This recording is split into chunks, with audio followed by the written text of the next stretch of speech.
ایک بڑی خبر ہے جو میرے تک اب پہنچی ہے اور اس کی تفصیلات میں آپ کے سامنے رکھتا ہوں۔ 3 چیزیں ایسی ہیں جن کے اوپر ابھی یہ طے کر لیا گیا اسٹیبلشمنٹ کی جانب سے کہ ان کے اوپر زیرو ٹالرنس ہوگی اور ان کی تیاری کی جا رہی ہے۔ مذہبی سیاسی جماعتیں جو ہیں، چاہے وہ فضل الرحمان صاحب ہیں، چاہے وہ دیگر پولیٹیکل پارٹیز ہیں، جماعت اسلامی ہیں، باقی لوگ ہیں، وہ اس پہ آن بورڈ لے لیے گئے اور انہیں یہ کہہ دیا گیا کہ اس کے اوپر آپ نے کھپ نہیں ڈالنی۔ حکومتی جماعتیں بھی اس کے اوپر راضی ہیں اور پاکستان تحریک انصاف کے وہ لوگ جو باہر موجود ہیں ان میں سے بھی بیشتر کو راضی کر لیا گیا ہے۔ عمران خان صاحب کو آئسولیشن میں ڈال دیا جائے گا یا کوشش کی جائے گی یہ دن نکال دیے جائیں اور یہ ایکٹیویٹیز کر لی جائیں۔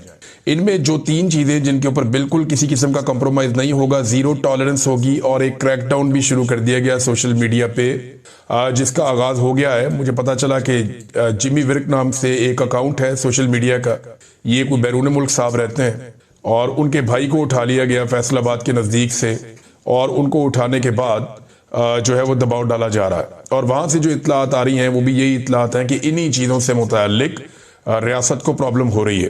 جو پہلا پرابلم ہے وہ اسرائیل فوج بھجوانے کے معاملے پر ہے۔ جو ملٹری اسٹیبلشمنٹ ہے وہ نہیں چاہتی کہ اس کے اوپر ڈسکشن ہو، کوئی زیادہ بات چیت ہو، وہ ان چیزوں کو نارملائز کرنا چاہتے ہیں۔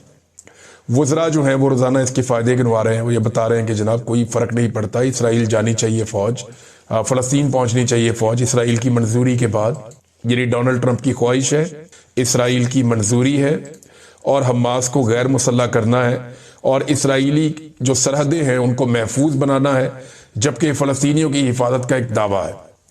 حقیقتاً تو یہ ہے کہ فلسطینیوں کی جو ایک مزاحمت ہے یا ایک جدوجہد آزادی ہے وہ اب ہمیشہ کے لیے ایسا لگتا ہے کہ ختم ہونے جا رہی ہے، اور جو اسرائیل نہیں کر سکا وہ یہ فوج کر دے گی جو اب جا رہی ہے فلسطین میں یا غزہ میں۔ تو نمبر 1، اس کے اوپر کسی قسم کا وہ کہتے ہیں جی کوئی بات نہ کرے، اس کے اوپر بہت دباؤ آ رہا ہے سوشل میڈیا کے اوپر، جو لوگ اس پر بات کر رہے ہیں ان پر بہت دباؤ آ رہا ہے اور روکا جا رہا ہے کہ اس کے بارے میں بات نہ کریں۔ نمبر 2، افغانستان سے لڑائی اور قبائلی علاقوں میں آپریشن پر اس حوالے سے بھی زیرو ٹالرنس ہے۔ وہ کہتے ہیں جی اس بارے میں تو بات ہی نہ کرے کوئی، کیونکہ یہ دونوں چیزیں یاد رکھیے گا جڑتی ہیں ڈونلڈ ٹرمپ کے ساتھ۔ یہ دونوں چیزیں ڈونلڈ ٹرمپ کی خواہشات کی تکمیل میں ہو رہی ہیں۔ یعنی ڈونلڈ ٹرمپ کی یہ خواہش ہے کہ پاکستان اسرائیل کو تسلیم کرے، پاکستان اسرائیل کے ساتھ اچھے تعلقات بنائے اور حماس کو ہمیشہ کے لیے ختم کر دیا جائے، اور جہاں فلسطینی ہیں وہ وہاں محدود رہیں، فلسطینی ریاست بنے یا نہ بنے اس کے بارے میں وہ ابھی تک کنفیوژن کا شکار ہیں ڈونلڈ ٹرمپ۔ تو اس حوالے سے پاکستان کی اسٹیبلشمنٹ ڈونلڈ ٹرمپ کو فالو کر رہی ہے۔ افغانستان میں ڈونلڈ ٹرمپ کو بگرام ایئر بیس چاہیے، انہوں نے کہا جی اگر یہ کام کرو گے تو ٹھیک ہے، نہیں تو پھر ہم یہ بتائیں گے، افغانیوں کے لیے حالات مشکل ہو جائے گا۔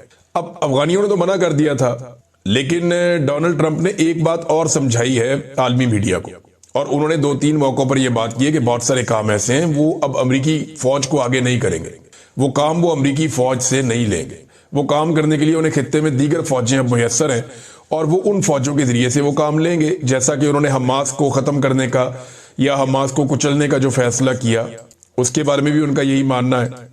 تو اسرائیل فوج بھجوانے کا معاملہ ہو یا افغانستان سے لڑائی کا معاملہ ہو، یہ دونوں چیزیں جا کر جڑ جاتی ہیں ڈونلڈ ٹرمپ کی خواہشات کے ساتھ، اور قبائلی علاقوں میں جو آپریشنز ہیں یہ تو بڑے لمبے عرصے سے چل رہے ہیں۔ دیکھیں میرا ایک سادہ سوال ہے، اگر اسی طرح امن آ جاتا آپریشنز کے ذریعے تو بلوچستان میں پاکستان کی فوج کو گزشتہ کئی دہائیوں سے فری ہینڈ ہے، وہاں پہ انہوں نے بڑے خوفناک آپریشن کیے ہیں اور وہ مٹھی بھر دہشت گرد ہے، وہاں پہ بہت تھوڑے لوگ ہیں لیکن انہیں تازہ خون ملتا رہتا ہے جبری گمشدگیوں کی وجہ سے، ریاستی پالیسیوں کی وجہ سے، ناانصافیوں کی وجہ سے اور محرومیوں کی وجہ سے انہیں تازہ خون ملتا رہتا ہے، اس لیے ان کی تحریک چلتی رہتی ہے اور اب تک پورے بلوچستان میں امن و امان قائم نہیں ہو سکا۔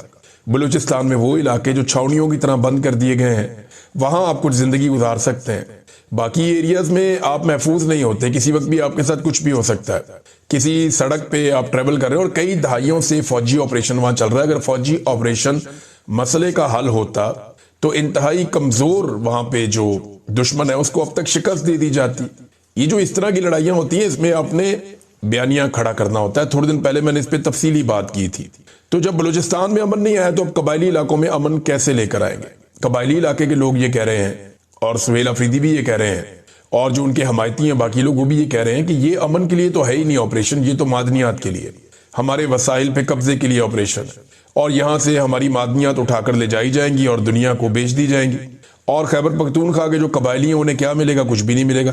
تیسرا نقطہ جو ہے نا وہ آرمی چیف کی ایکسٹینشن کا نقطہ ہے۔ میں نے آپ سے کہا نا کہ 3 چیزوں کے اوپر کریک ڈاؤن بھی ہونے جا رہا ہے، 3 چیزوں کے اوپر زیرو ٹالرنس بھی فیصلہ کر لیا گیا ہے، اور ان 3 چیزوں کے اوپر ریاستی بیانیہ بنانے کے لیے بہت سارے لوگوں کو رابطہ بھی کیا گیا ہے۔ یعنی اس وقت وفاقی وزراء ہوں یا باقی لوگ ہوں جو اسٹیبلشمنٹ کے زیادہ قریب ہیں، وہ اسرائیل فوج بھجوانے کے فائدے گنوا رہے ہیں۔ اس کو کبھی سعادت کہتے ہیں، کبھی کہتے ہیں مسجد اقصیٰ ہمیں مل گئی ہے۔ تو مجھے وہ ویڈیو بھیجنی ہے ذرا ان ٹاؤٹوں نے کہ مسجد اقصیٰ میں پاکستانی فوجی کھڑے ہوئے اور حفاظت کر رہے ہیں مسلمانوں کی، ذرا وہ ویڈیو مجھے بھجوا دینا جب فوج یہاں سے جائے گی تو۔ دوسرا وہ یہ کہہ رہے ہیں کہ جی پارلیمنٹ کو ہم اعتماد میں لیں گے، لیکن ہم کریں گے اس کو اس طرح کریں گے، ان کیمرہ کریں گے کہ پبلک نہیں کریں گے کہ کیا بات چیت ہوئی وہاں پہ اسرائیل فوج بھیجنے کے حوالے سے، اور فیصلہ تو جنہوں نے کرنا انہوں نے کرنا ہے، تو وہ پارلیمنٹ میں تو نہیں ہوگا۔ دوسرا وہ یہ کہہ رہے ہیں کہ کیبنٹ کی ہم منظوری لے لیں گے، تو جس طرح کی کیبنٹ ہے اس سے تو آپ جس مرضی کام کی منظوری لے لیں، کوئی بھونڈے سے بھونڈا اور بدترین کام بھی آپ ان کے سامنے رکھ دیں اور کہیں جی اوپر سے آرڈر آ گیا منظوری دینی ہے، تو وہ فوری طور پہ منظوری دے دیں گے۔ اب آرمی چیف کی ایکسٹینشن کے حوالے سے ایک ماحول بنایا جا رہا ہے اور روزانہ تعریفوں کے پل باندھے جاتے ہیں، کوئی نہ کوئی ایسا سٹیٹمنٹ آ جاتا ہے جس میں آرمی چیف کی تعریف ہو رہی ہوتی ہے، جیسے کہ انصار عباسی صاحب ہیں، اب ان کو استعمال کیا گیا ہے۔ ابھی سہیل بڑائچ صاحب کی بھی باری ہے، تھوڑے دنوں میں وہ بھی لکھیں گے کچھ نہ کچھ ایسا۔ پھر ہمارے اور بہت سارے دوست ہیں، میں سب کو نام لے کر شرمندہ نہیں کرنا چاہتا، لیکن وہ خود شرمندہ ہوں گے۔ آنے والے دنوں میں بہت سارے ایسے لوگ آرمی چیف کی تعریفیں کر رہے ہوں گے ان کی ایکسٹینشن سے پہلے، کیونکہ ان سب کو بتا دیا گیا ہے کہ آپ نے کم سے کم ایک کالم، ایک پروگرام یا ایک ویلاگ آپ نے آرمی چیف کے حوالے سے کرنا ہے، ان کی تعریفوں کے پل آپ نے باندھنے اور ذرا ڈیفرنٹ طریقے سے۔ تو یہ سب لوگ اپنی اپنی وفاداری ثابت کرنے کے لیے باقاعدہ اب اس کے اوپر ویڈیوز بنائیں گے، جیسا کہ رانا ثناء اللہ نے کل خالد بن ولید رضی اللہ تعالیٰ عنہ سے جوڑ دیا آرمی چیف کو کہ بالکل وہ ویسے ہی جرنیل ہے، حالانکہ زمین آسمان کا فرق ہے دونوں کے اندر۔ ایک ان کے جوتوں کی خاک کے برابر بھی نہیں ہے ہمارے آرمی چیف اس وقت، بہت اچھے آدمی ہوں گے لیکن نہیں، آپ مقدس ہستیوں کے ساتھ لے جا کر آپ نہیں ملا سکتے۔ تو اب یہاں پہ جو ہے وہ جو انصار عباسی صاحب نے کہا وہ یہ ہے کہ حافظ قرآن آرمی چیف کے تقرر کو مثبت پیش رفت قرار دیا جا رہا ہے۔ ان کی قیادت میں فوج کے اندر اسلامی اقدار اور روحانی وابستگی کو مضبوط بنانے کی امید کی جا رہی ہے۔ تجویز دی گئی ہے کہ فوج میں تربیت، نظم و ضبط اور قیادت کے تمام پہلوؤں میں اسلامی تعلیمات کو مزید مؤثر انداز میں شامل کیا جائے تاکہ پاک فوج ایمان، کردار اور پیشہ ورانہ قابلیت کا امتزاج بنے۔ اب جب یہ آرمی چیف آئے تھے تب آپ کو اس طرح کا کالم لکھنا چاہیے تھا نا، تاکہ یہ کام یہ 3 سال میں کر دیتے۔ اب جب ان کی مدت ملازمت ختم ہونے جا رہی ہے اور آخری مہینہ رہ گیا ہے تو آپ نے یہ کالم نکال کے مار دیا۔ تو انصار عباسی صاحب آپ جتنے مرضی سمجھدار بن جائیں، قوم اب یہ بات جان چکی ہے کہ آپ ذہنی طور پہ لوگوں کو تیار کر رہے ہیں کہ اسی آرمی چیف کے ساتھ آپ کو گزارا کرنا ہے، اور میں آپ کو اس کے فائدے گنا رہا ہوں، اس سے بہتر آدمی آپ کو پاکستان میں ملے گا نہیں۔ لیکن انصار عباسی صاحب آپ میرے سے ایک بات لکھ کر لے لیجئے، اگر یہ آرمی چیف تبدیل ہو گیا تو آپ اگلے آرمی چیف کی مدح سرائی بھی اسی انداز میں کریں گے، اگلے آرمی چیف کو بھی آپ اسی انداز میں زمین اور آسمان کے کلابے ملا دیں گے، اور آپ یہ کہیں گے کہ اس سے بہتر آدمی کوئی نہیں ہو سکتا۔ یہ تاریخ ہے آپ لوگوں کی۔ یہ بہت سارے ہمارے صحافی ہیں، ان کے بال سفید ہو گئے بیچاروں کے، اور یہ بڑے معتبر صحافی گردانے جاتے تھے پاکستان میں، لیکن انہوں نے ہمیشہ جوتے پالش کیے اور ان لوگوں نے ہمیشہ آرمی چیفوں کی گیمیں اٹھائی، اور انہوں نے ہمیشہ جو ہے وہ انہیں بتایا ہے کہ آپ تو خدا کے بعد سب سے بڑا اوتار ہیں اس وقت زمین پہ۔ ان کا دماغ خراب کرنے کے اندر ان لوگوں کے بہت بڑے بڑے کردار ہیں۔ اب ناظرین یہ انہوں نے کہا آرمی چیف کو آپ مذہب کے ساتھ کیوں جوڑ رہے ہیں؟ فوج کے اندر سکھ، ہندو، عیسائی کوئی بھی ہو سکتا ہے، اور یہ اب آپ کیوں کر رہے ہیں؟ یعنی میری سمجھ سے باہر ہے۔ یعنی اس وقت یہ تعریفیں کرنے کا مقصد کیا ہے؟ یہ ایکچولی گراؤنڈ بنا رہے ہیں کہ جناب ابھی یہ آرمی چیف مزید کنٹینیو کریں گے، اور یہ ابھی یہ نہیں کریں گے، اور بہت سارے لوگ بھی یہ تعریفوں کے پل باندھنے والے ہیں۔ کیا یہ اسلامی اقدار ہے کہ خواتینوں کو جیلوں میں بند کر دیں؟ مارنگ بلوچ اور دوسری جو خواتین ہیں ان کے ساتھ جو ہو رہا ہے یہ اسلامی اقدار ہے؟ اسلام آباد میں جو مائیں آئیں اپنے بلوچ بچوں کو ڈھونڈتی ہوئی، کیا یہ اسلامی اقدار ہے؟ معصوم بچوں پہ اور خواتین کے اوپر ڈرون حملہ ہو جاتا ہے، ایئر فورس کا اٹیک ہو جاتا ہے، یہ اسلامی اقدار ہے؟ آپ مجھے بتائیں نا، 25,000 بندہ اٹھا کے جیلوں میں بھر دیا، چادر اور چار دیواری کا تقدس پامال کرنا کون سا اسلامی اقدار ہے؟ خواتین کو سڑکوں پہ گھسیٹنا کون سا اسلامی اقدار ہے؟ ان کی چادر اور چار دیواری کا تقدس پامال کر کے ان کے بیڈ روموں تک گھس جانا کون سا اسلامی اقدار ہے؟ ججوں کی ویڈیوز بنانا کون سا اسلامی اقدار ہے؟ جبری گمشدگیاں صحافیوں کی، شاعروں کی، سیاستدانوں کی اور وکلا کی کرنا کون سا اسلامی اقدار ہے؟ اراکین پارلیمنٹ کو اغوا کر کے ان کی بہو بہن بیٹیوں کو اغوا کر کے انہیں مجبور کرنا کہ تم ووٹ ڈالو 26ویں آئینی ترمیم کے لیے، یہ کون سا اسلامی اقدار ہے؟ انصار عباسی صاحب، آپ 10 کالموں میں اتنا نہیں لکھتے جتنا میں آپ کو بتا سکتا ہوں کہ کون سی اسلامی اقدار ہے جن کے اوپر پاکستان کی ملٹری اسٹیبلشمنٹ نے اس وقت عمل درآمد کیا ہے۔ مجھے فوج سے نفرت نہیں ہے، خدا کی قسم نہیں ہے، میری اپنی فوج ہے، مجھے اس سے محبت ہے، میرے بہت سارے دوست، رشتہ دار، بھائی یہ اس فوج کے اندر ہے، ہمیں ان سے بہت پیار ہے، لیکن ملٹری اسٹیبلشمنٹ کی غلط پالیسی کے اوپر اگر میں تنقید نہیں کروں گا تو جو ہم نے بھگتا وہ ہمارے بچے بھی بھگتیں گے۔ اپنی ایک بوٹی کے لیے آپ پاکستان کا اونٹ ذبح نہ کریں انصار عباسی صاحب۔ آپ لوگ اپنی نوکری پکی کرنے کے لیے، اپنے تعلقات سیٹ رکھنے کے لیے آپ لوگ یہ کیا کرتے ہیں؟ یعنی ایک چھوٹی موٹی نوکری دلا دی کسی رشتہ دار کو ریلوے میں یا کہیں اور کسی صحافی نے، تو یہ اس کے بدلے میں کچھ بھی کرے گا وہ؟ میں صحافیوں کی بات کر رہا ہوں، یہ چلتا رہتا ہے پاکستان میں، اب میں کیا پول کھولوں کسی کا۔ ناظرین، ایک تو یہ آرمی چیف کی جناب ایکسٹینشن کے حوالے سے بڑی تعریفیں ہو رہی ہیں، دوسرا فوج اسرائیل کیسے جائے گی، اس پہ رانا ثناء اللہ صاحب نے تھوڑی سی وضاحت دی، لیکن ایک بات انہوں نے کی، انہوں نے کہا جی حماس کو غیر مسلح کرنے کے معاملے کو کیوں پولیٹیسائز کیا جا رہا ہے؟ رانا ثناء اللہ کے بقول وہ کہتے ہیں کہ حماس نے تو خود معاہدے پہ دستخط کیے ہیں غیر مسلح ہونے کے، تو میں رانا ثناء اللہ صاحب کو ذرا یاد دلا دوں کہ جس معاہدے پہ آپ لوگوں نے دستخط کیے ہیں حماس نے وہ مانا ہی نہیں۔ حماس نے اپنی ترامیم شدہ ایک نئے مسودے کے اوپر دستخط کیے تھے جس میں بہت ساری شرائط ہیں۔ آپ نے تو شاید رانا صاحب وہ والا معاہدہ بھی نہیں پڑھا جو ڈونلڈ ٹرمپ اور شہباز شریف اور باقی لوگوں کے بیچ میں ہوا، ذرا وہ معاہدہ آپ پڑھ لیجئے جو حماس نے ترامیم کے بعد جو شکیں سامنے آئیں اور جن چیزوں پہ بات چیت ہوئی اور جس کو ایک کامیابی قرار دیا گیا ڈونلڈ ٹرمپ کی جانب سے، ذرا اس معاہدے کو آپ نکال کر پڑھ لیں۔ اور دوسرا، پاکستان ہمیشہ حماس کی حمایت کرتا رہا، ایک اخلاقی حمایت کرتا رہا ان کی جد و جہد آزادی کو، لیکن آج اگر پاکستان نے اس مقدمے میں حماس کو غیر مسلح کرنے کا کام شروع کر دیا تو کل یاد رکھیے گا جب مقبوضہ کشمیر کے اندر مجاہدین کے ساتھ یہی کاروائیاں کی جا رہی ہوں گی تو پاکستان بے بس ہوگا، کیونکہ یہ اگزامپل ایک کوٹ کی جائے گی۔ آپ صرف فلسطینیوں کا مقدمہ خراب نہیں کر رہے، یہ کشمیریوں کے ساتھ بھی یہی ہوگا۔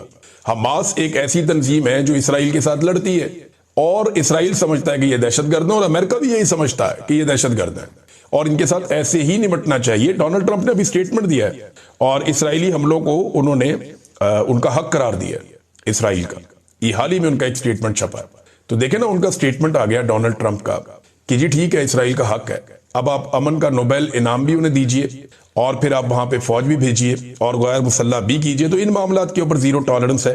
وہ یہ کہتے ہیں جی ان معاملات کے اوپر کوئی بات نہ کرے۔ کولیٹرل ڈیمیج کو لے کر ناظرین ہمارے کچھ صحافی جو ہیں وہ اب کھپ ڈال رہے ہیں، رولا ڈال رہے ہیں، بڑی تکلیف ہوئی مجھے ایک واقعہ یاد ہے، لاہور میں عثمان بزدار صاحب کا دور حکومت تھا اور سی ٹی ڈی نے ایک کاروائی کی تھی، وہ لاہور سے نکلتی ہوئی گاڑی کو سائیوال کے قریب اس کے اوپر فائرنگ کی گئی، اس کے نتیجے میں ماں باپ مارے گئے، ان کے بچے معصوم جو ہیں وہ حادثاتی اس حادثے کے اندر اتفاقیہ طور پہ بچ گئے، وہ بچے بچ گئے، ان کی ویڈیو وغیرہ آ گئی، ہمارے دل ہی پھٹ گئے تھے اور بڑی تکلیف ہوئی تھی۔ ہم نے اس معاملے کو بہت زبردست طریقے سے اٹھایا تھا، پاکستان کا سارا میڈیا آگ بگولا ہو گیا تھا کہ سائیوال کے اندر اتنا بڑا ظلم ہو گیا۔